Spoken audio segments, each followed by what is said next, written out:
No matter how early you are in the process of writing your book, you have no doubt been thinking about how you will get that book published when the time finally comes. But unfortunately, the options for publishing paths are so confusing, opaque, and oftentimes intentionally hidden from authors until they get into the process itself. And that's why today I want to open the doors to the publishing industry and give you 5 questions to ask yourself to decide, how do you want to publish your book? Stay tuned.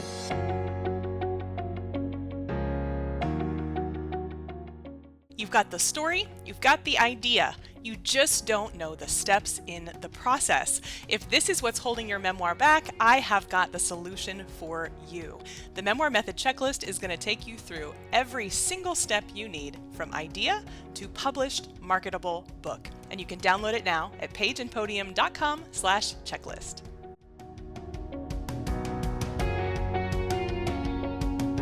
When I meet with aspiring authors who are thinking of working with us, whether they're working with us as their publisher, as their ghostwriter, as their coach, or part of our group program, The Memoir Method, I always ask folks how they are planning to publish. Now, I know that most people do not have a clear sense of the answer early on in the process. But what I find is that by asking the question, and then asking some follow-up questions, I can usually help folks decide how they want to publish just in a single call. And that's why today I wanted to take some of those questions onto YouTube, onto the podcast channel, and into the blog so that you all can benefit from those same questions that I ask in our consultations right now from the comfort of wherever you happen to be watching, listening, or reading. Okay, so to start, I'm going to be focusing on 3 publishing paths that are the primary way that people will get their books out today. So those publishing paths are the traditional path, the self-publishing path, and the hybrid publishing path. Now, I find that the easiest way to distinguish between these is to think about investment and profit. Now, a caveat here. I know that many of you, especially if you are working on a very personal book, a memoir very often, it can feel really icky to think of your book in terms of monetary terms. But unfortunately, that is a huge, huge part of how the publishing industry works. It's what makes it an industry, right? So I am going to challenge you in this video to kind of set aside the sort of artistic, emotive piece of your book. We're not pushing that away. That is still deeply embedded in your project. We're just going to be thinking in terms of the business side here as we're going through. And in terms of that business side, when we think of these 3 paths, thinking about investment and profit is the best way to really get a handle on the differences between these paths. Okay, so let's start with traditional publishing. Now, traditional publishing is where the traditional publisher, usually people are thinking of something like Simon Schuster, Penguin Random House, but we also might be thinking of smaller independent presses. University presses fall into the traditional publishing category, as do many other smaller presses. Now, in the case of traditional publishing, whether that is a huge publisher or a smaller indie publisher, you are always thinking about the investment as coming from the publisher. Now, that is to say, when a traditional publisher acquires your book, you should not be asked to pay anything. Now, of course, at the other side of our investment profit model, we are also looking at with traditional publishers the fact that you are not likely to bring in much of the profit into your own pocket. The reason is pretty simple. Since that traditional press invested in your book, they spent all the money it took to get the final edit, to pay your acquisitions editor's salary, to have the cover design, the interior layout, as well, of course, as some marketing, some promotion support, and simply distribution and sales. All of these back behind the scenes things that we know have to happen for a book to come out. And since that traditional press is footing the bill, they also, of course, expect to bring in the most profit. And that is something that is really important to keep in mind because for most authors who publish with traditional presses, their royalty rate is usually in the realm of 7.5% on the net. a very, very small percentage of each book sold is going to go back into your pocket. For many authors, if you get an advance, that is the last check that you will get from that publisher. That is a really normative part of this whole situation. And unfortunately, if you want that press to back your book, if you want them to invest in your book, you are going to need to be willing to hand over most of the profitability of that book after the fact. We're going to get into the other reasons that you still might want to publish traditionally, but I always like to say that up front because I do find that there are huge misconceptions about how royalties payouts work. Okay, we're going to go from traditional to the other end of the spectrum, which is self-publishing. When we again look at this on our investment versus profit model, self-publishing, of course, is the flip side of traditional, in that you, the author, are investing all of the money to make that book happen up front. All the things that traditional press paid for, your cover design, interior layout, all the editing, the marketing, distribution, all of that will be covered under the cost that you will incur as a self-publishing author. Now, of course, your costs will be lower than a traditional publisher because you don't have all of the overhead that traditional publishers have. But you will still be investing a fair amount into making the book not only a high quality book, but also successful in the marketplace. Of course, the flip side of that is that every dollar that comes back, the vast majority is going in your pocket. Now, there will be a cut. Amazon is going to take a cut if you go through KDP. You'll also see a cut taken out if you go through Ingram Spark. Really, any of these distribution channels where we might think of publishing our book, they are all going to take a small cut. But when we're thinking traditional versus self, the amount of income that you will be bringing in per book sold will be much, much higher with self-publishing because, of course, you made the investment up front. And then besides self and traditional, we have hybrid right in the middle. Now, hybrid publishing is something that is relatively new, and particularly the models that are being used today are relatively new. Oftentimes, when I talk about hybrid presses, I will hear people think about something called a vanity press. Now, this is a thing, and it has been a thing for a long time. A vanity press just simply meaning that you send your manuscript in, you pay the press, and they send you the book back. Now, this is a model that does still exist, but this is not what we're talking about when we talk about a hybrid press. And that is so, so important because when we are thinking about it in this pay-to-play form, we miss a lot of the really great benefits of working with a hybrid. And what I mean by the difference between a vanity press and a hybrid is that hybrids, by definition, by the Independent Book Publishers Association, are designed to be selective in the books that they acquire. And this is how we get this blend between traditional and self. With a hybrid press, like a traditional press, they will be screening your book to make sure it's a high enough quality to publish, to make sure it fits with their existing list, and to make sure that they have staff and support on hand to make that particular book excellent. That is not the same as a vanity press. A vanity press is not going to be selective. They are just bringing in a manuscript, spitting it back out. You can think actually of something like KDP as running a very similar role to a vanity press. They don't screen. Anyone can use KDP. That's the same as a vanity press.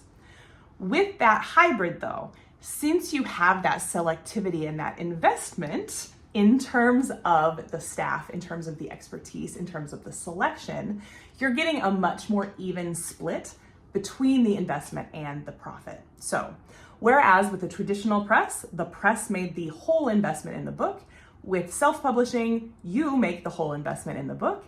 With hybrid, there is some of both. So typically a hybrid press will ask you to pay some lump sum upfront. This varies hugely, by the way. I have seen this all the way from something like $1,500 up to $115,000. So there's a huge range in how much you might be asked to invest depending on the press and what you're going to get as part of that package. But you, the author, will be investing in the book through the press, who will then use that investment and distribute it among their partners, their staff, whoever it is that's helping them to publish the book. Typically, the hybrid press is also investing in some way, whether that is covering all of the overhead that, remember, you are covering through a traditional press by your book sales, or whether it is just simply investing in the book. But that hybrid press is investing some and you are investing some. On the other end of that model, when we talk about the profit section, with a hybrid press, the hybrid press is going to take a much smaller cut. It's typically more like the author's cut in a traditional deal, whereas the author is going to be taking the bulk of that profit, not as much as with self-publishing, but much, much, much more than with traditional. So that spectrum, again, we've got our traditional press where the press is investing and the press is profiting with you taking a small cut. We have our hybrid presses where you are investing, the press is investing a little bit to match. And then when the profit comes back, the majority goes to you, some of it goes to the press.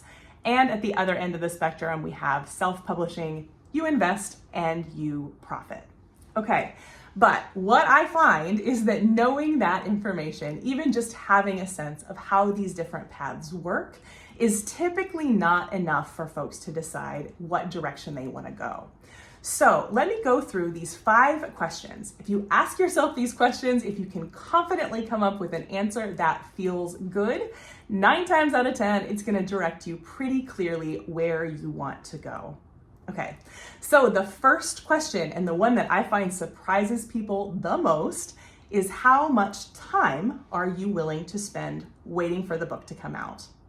The reason that this is an important question is that if you chose self-publishing, you could probably have that book out within 48 hours. It's pretty quick. You can get on Kindle, put it out there. It is ready to be marketed and sold. On the other hand, if you choose to go the traditional publishing route, you will first need to start with querying. That's where you're sending out your letters, your cover letters, letting agents and or publishers know that you have this book, asking them if they would be interested in either working with you as a client in the case of an agent, or acquiring the manuscript in the case of the publisher. That process alone is always going to take at least a couple of months, at least, but can often take up to multiple years. I typically tell people you want to plan on at least 6 to 9 months of that querying. It can vary so hugely, but probably you're going to spend at least 6 to 9 months. Then, once you've got that agent, the agent has to shop the book around to presses. That is going to take some time. And then the thing that takes the most time is that from the time you've got that contract, it is typically a minimum of 1 year from the time that you get that contract to the time that your book is out. And yes, that includes if you have a draft manuscript completed. Oftentimes, the reason for this is just simply that there is a backlog at that press. They are going to publish authors sort of in the order that they come, unless there is a very, very compelling reason to push a book to the front of the line. So, that is to say that most of the time, if you are publishing traditionally, you should expect at least a 2-year delay from the time that you are ready to query through the time that you are holding that book in your hands. That can be well worth it. And I will tell you, that year from the time that you have submitted that manuscript through the time the book comes out, it actually flies. You are often doing a lot of promotion in this time, but at the same time, it can feel really demoralizing and just really slow to wait for that book. So if you are a little bit more impatient, it might be a little better to go either the self-publishing route or the hybrid route. The hybrid route will still not be instant, but you can often find a press that will get your book out within 6 months if the timing is what is most important to you. Okay, so how long are you willing to wait for that book to come out? The second question is very related to that overview of the 3 types of publishing paths I gave at the beginning of this video, and that is how much are you willing and able to invest right now? Okay, of course, we have already talked about a traditional press is the one making the investment versus self-publishing, it's you. So of course, we know that self-publishing is going to require a greater investment up front. Similarly, hybrid publishing is going to require that investment to be up front. As I mentioned, huge range in how much you're going to spend. But with either self or traditional, you do need to plan on at least a few $1,000s to make sure that you can cover things like your cover designer, your interior layout designer, your editor, and your proofreader. All of these things are things we do not want to skip and we don't want to skimp on. They're all things that are lasting pieces of that book project. And with that hybrid option or the self option, you will need to have that upfront before you get started on the publishing process. On the other hand, I do want to point out that traditional publishing is likely not without expense. Most things you will DIY in the traditional route in terms of your querying, you're working with your agent, but I do often find that first-time authors need to invest in some support just to get that querying process going. A great example, if you are writing nonfiction, as I suspect that most of you are, you will need a book proposal. That is true whether you are working on querying a manuscript that you have already fully drafted, and it is true if you only have a couple of chapters started. No matter what, you will need a book proposal for all types of nonfiction, including memoir. Most people I find do not know how to write a compelling book proposal. Of course, there are ways that you can learn this, and some of them are even free or very inexpensive, but I do find that many people choose to invest somewhere in the range of a few thousand up to maybe low five figures to get the support that they need to make sure their proposal is really strong and in really good shape. I mention that because it is never so cut and dry as one is expensive and one isn't. There is just a lot of expertise that goes into publishing a book, and that means that a lot of different parties are needing to invest. So I don't mean to say that you must have a lot of money to publish. There certainly are ways around this. I just want to make sure you're going in with your eyes open. Okay, the third question is, how much control do you want? The reason that I ask this is because when we think of that traditional path, a lot of people don't realize that the publisher's contract will almost always have a clause that says, in the case of artistic disagreement, the press will make the final call. That is simply because the press has invested in your book and they want to make that money back. They're experts, so they have a really good guess of what, for instance, your cover design should look like, what, for instance, your title should read. So some of these things that are very, very close to the hearts of authors, a lot of times I find authors already know what they want the cover to look like. Those things are things you will need to be okay with sacrificing if you want a traditional deal. Now, if this seems far-fetched, I just want to tell you that I have personally experienced this. My very first book, I had a great title for the book, and the press said, nope, here's what it's going to be. Now, I'll tell you, by the time we were so far down the line that we were talking titles, I did not even really care. I just wanted the book out. But know that if things like titles, cover designs are really important to you, the traditional path may not be the path to take. So just keep that in mind. On the other hand, with self-publishing, you have total control, sometimes a little bit too much control. And what makes self-publishing so difficult in terms of this level of control is that you don't really have support and expertise to guide you in finding the best professionals, guiding them to do their best work. All of that becomes much more DIY. That is not to say it's not possible, but it is very difficult as a self-published author, and you want to make sure that you are planning on the time it will take to do the research for your best cover designer option, for your best title options in terms of searchability, all of these different things that go in that an expert could advise you on. You'll need to make sure that you get that advice yourself. But, of course, you will have the control.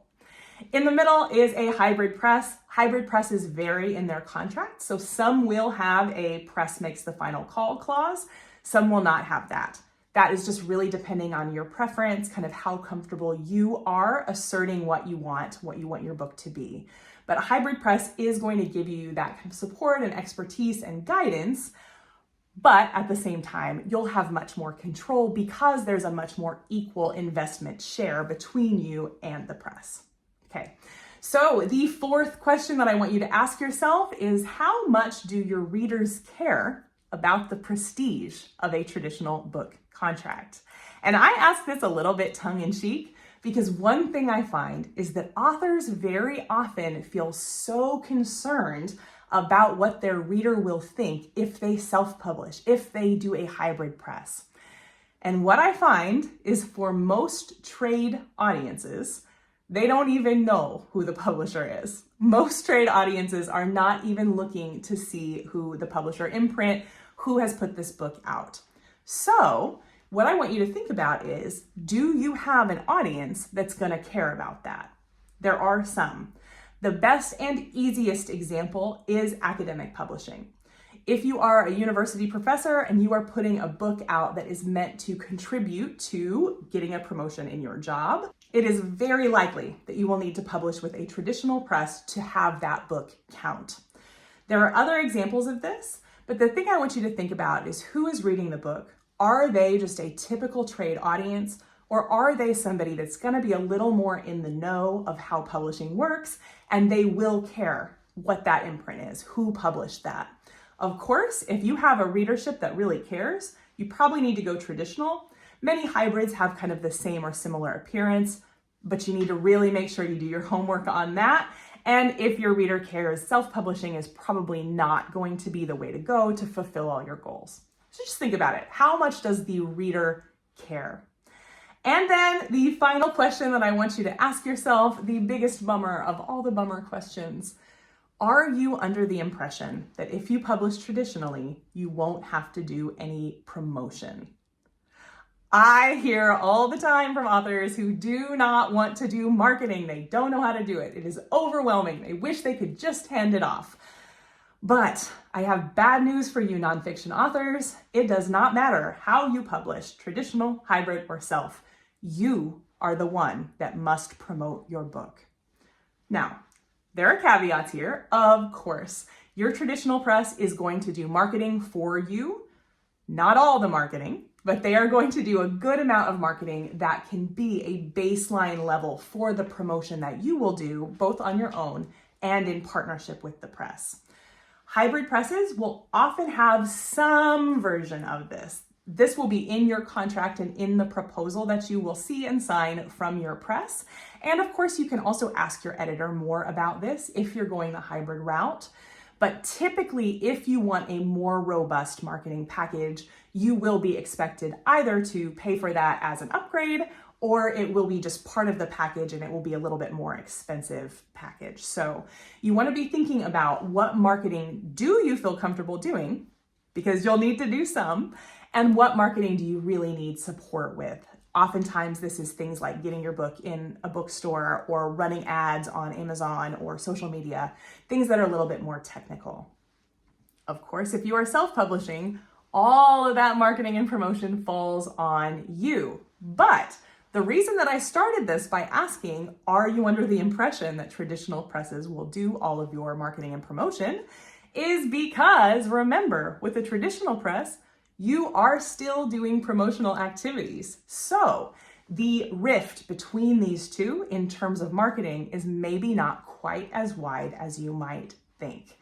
I find that most of my authors who go traditional or hybrid will still end up hiring a publicist. And if that's the case, if you are going to need to hire a publicist anyway, you might as well consider all of the options on different types of criteria, perhaps the other 4 questions that I asked in this video. Okay, this is of course a very quick overview of the way to think about your publishing path, but I hope that as you have worked through these questions, you have gotten some clarity on which of the publishing paths will best serve you, your book, and your goals for that book. Remember, just because everybody in such and such group is saying XYZ thing is better than ABC thing, does not mean that you have to follow that advice. There are great reasons to publish traditionally, just as there are great reasons to self-publish. And of course, we're so glad for these hybrids that land right in the middle. Okay, as you are moving forward with your book project, just remember, all of this is serving a much, much larger purpose than the publishing at the end. The writing of that book is so valuable, and when we celebrate the process, things just go so much better. So don't get too hung up on your publishing path, but do think about how you want this book to come out into the world. I know you can do it. Happy writing.